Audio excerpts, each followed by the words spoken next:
Hi, this is a summary of the first and second months of the project. And Food Dysmorphia is a project that it aims to talk about the inequalities of the food system, the gaps within the broken industrial food system through the lens of the look and feel of the fruit. Right. So starting from the touch point that we all see that the fruits are exceptionally beautiful and surprisingly tasteless sometimes. So digging from here, we start to uncover lots of things that don't really match on the food system, right? So the initial idea was to develop a kind of filter, a kind of way to see beyond the food, right? To discover realities and characteristics of the food system through the look and feel, right? So technically would be a system where somebody would pick up one fruit, one very shiny tomato, very beautiful apple, and then through that visualize other layers, other realities of the food system. I've done a little bit of pivots on the idea and test and technical test and conceptual frameworks.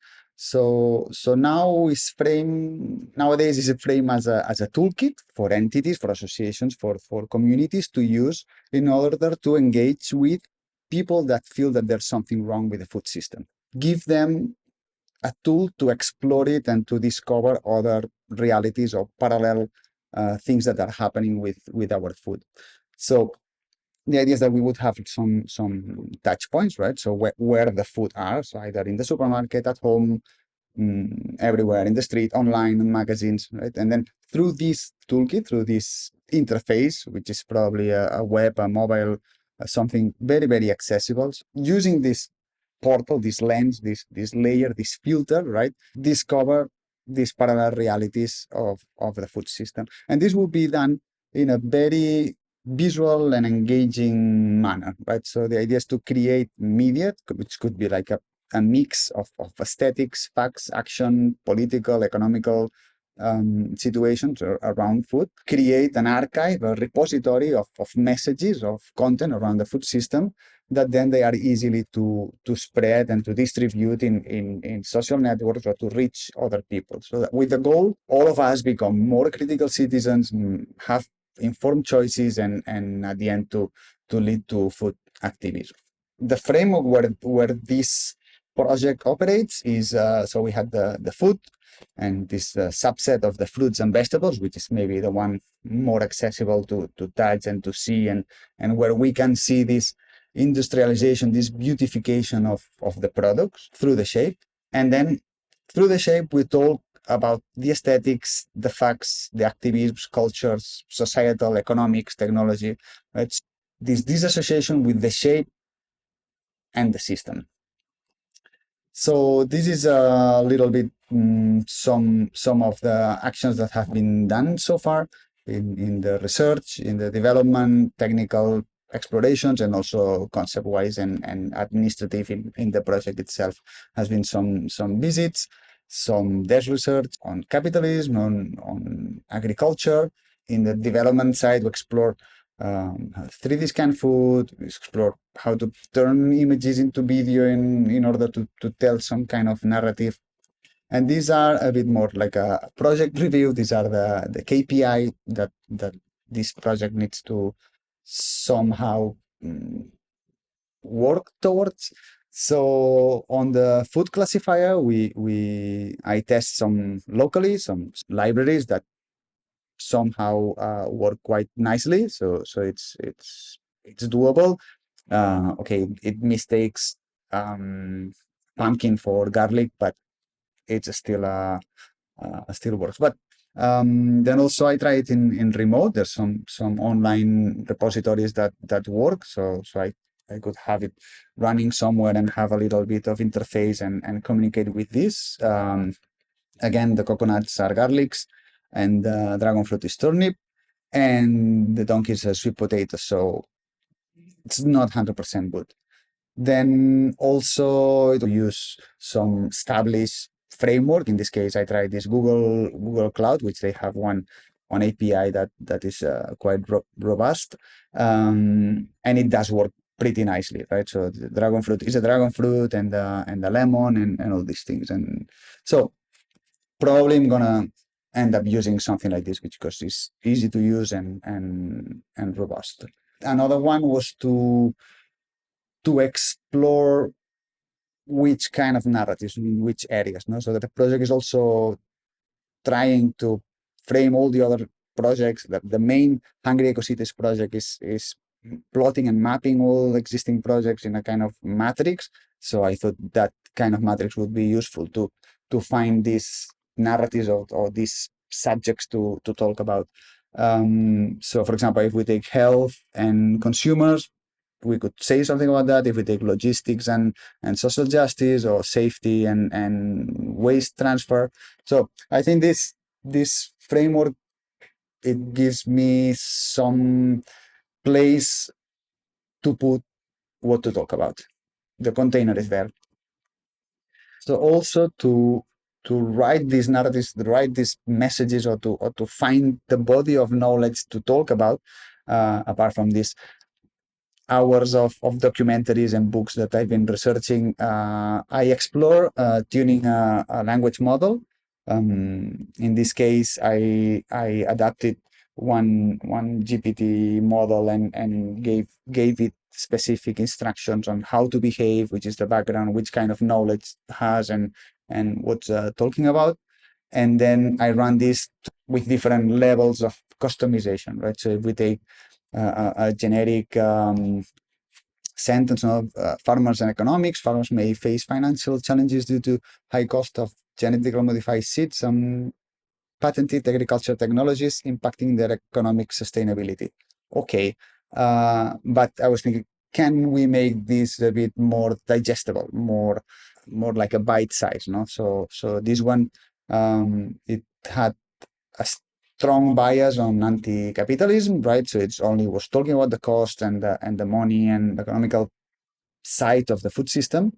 Then also I try one with it's mixed with a medium, right? So it's specific to write viral or influencer like sentences, some emojis now and then also mix of medium, which means that it's not only talking from the point of view of anti-capitalism, but also has uh, other actors or other perspectives when talking about the food system. It blends the areas and the actors. So here we have, it's going to talk about either economics, health, technology, environment, or as a farmer, as a trader, as a machine, as a labor, as logistics, right? So it somehow randomly picks either one and another, and then builds up its position. So then fine tuning it in this way, we arrive to a point that I can just dropping a tomato, it can say something like this, right? Whatever, forever in depth, here, right? Engineering seeds versus heirloom tomatoes, trade easy for taste. Where do we draw the line? So it's not always complaining, but it's also questioning. And also the same with a lemon. When life gives you lemon, remember the labor that took to grow them. Thank you, farmers. Okay, so in a way, we have within a subject different approaches. Also with avocado.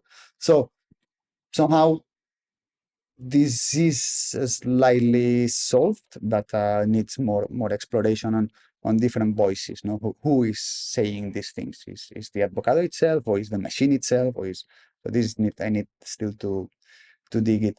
Then another one, yeah, exactly, about the augmented reality toolset. No, so which could we use? I did explore all these softwares and solutions that they are from TikTok, from Instagram, from Snap, and Snap is the one that allows for more customization. So you can run custom models, but not to the level to generate text to image yet. No, TikTok allows for text to image, but it's their own model and it's very close, so it's not open to use. So I think I will not use this, but I will create something that then is easily or somehow native to this kind of platforms. No? So probably it's video, short images, text, so a little bit this kind of content, so it can live there. So then also it has been explored some aesthetics, some which kind of language could this have. There's also a test on how to blend messages and videos at the same time. Some kind of could I generate text in one side, generate images in another, and somehow computationally merge it. Also, some exploration on generating images from scratch within a context. This is a on growing the growing process of vegetables, and I can have this kind of content. This could serve as a base for creating these messages. And also another approach was to blend existing content with some variation. So this the idea would be, imagine that I pick up one fruit, and then that's the starting point of the story. You know, in this case, we have this guy that is it has this thing that is moving, is blending. So that's one direction that I'm exploring, that it seems somehow valid. Another approach is I did with 3D scanning to see could I work with some kind of shape, and this I don't know, I like it very much, but that also was playing with digitized versions of fruit. Another part of the project was they call it outreach, no? So it's like how this thing end up somewhere, right? So this I set up this subdomain with food.kunikode.com, and this redirects to this website where there's a story of all the development that is being done, and it's where the things will live once the system is developed. Also, something which is very nice, I'm very proud of it. It's I added this also subdomain slash links, foodconico.com/links, and this is all the research material that I'm doing. I'm looking at, I'm researching, I'm funding, and I'm analyzing. Right. So this is I'm proud because I made this with Notion, which is a kind of database, and then when I find something, whatever in Twitter, in an article or in a podcast or something, then I can quickly drop it there and tag it in either in action, technology, or style, or references. So it's this kind of repository, which is also something that will be somehow useful at the end. So then again, so let's take a look at how it is now. So we have this toolkit, which is for people who feel that there's something wrong with the food system, and then this enables them to deeper explore the realities of the food system through the fruits and vegetables, right? And then this generates a kind of media that is easily to spread and to communicate these kind of actions, these facts, social, political, economical, aesthetical, towards a critical citizen, food activism, and informed choices.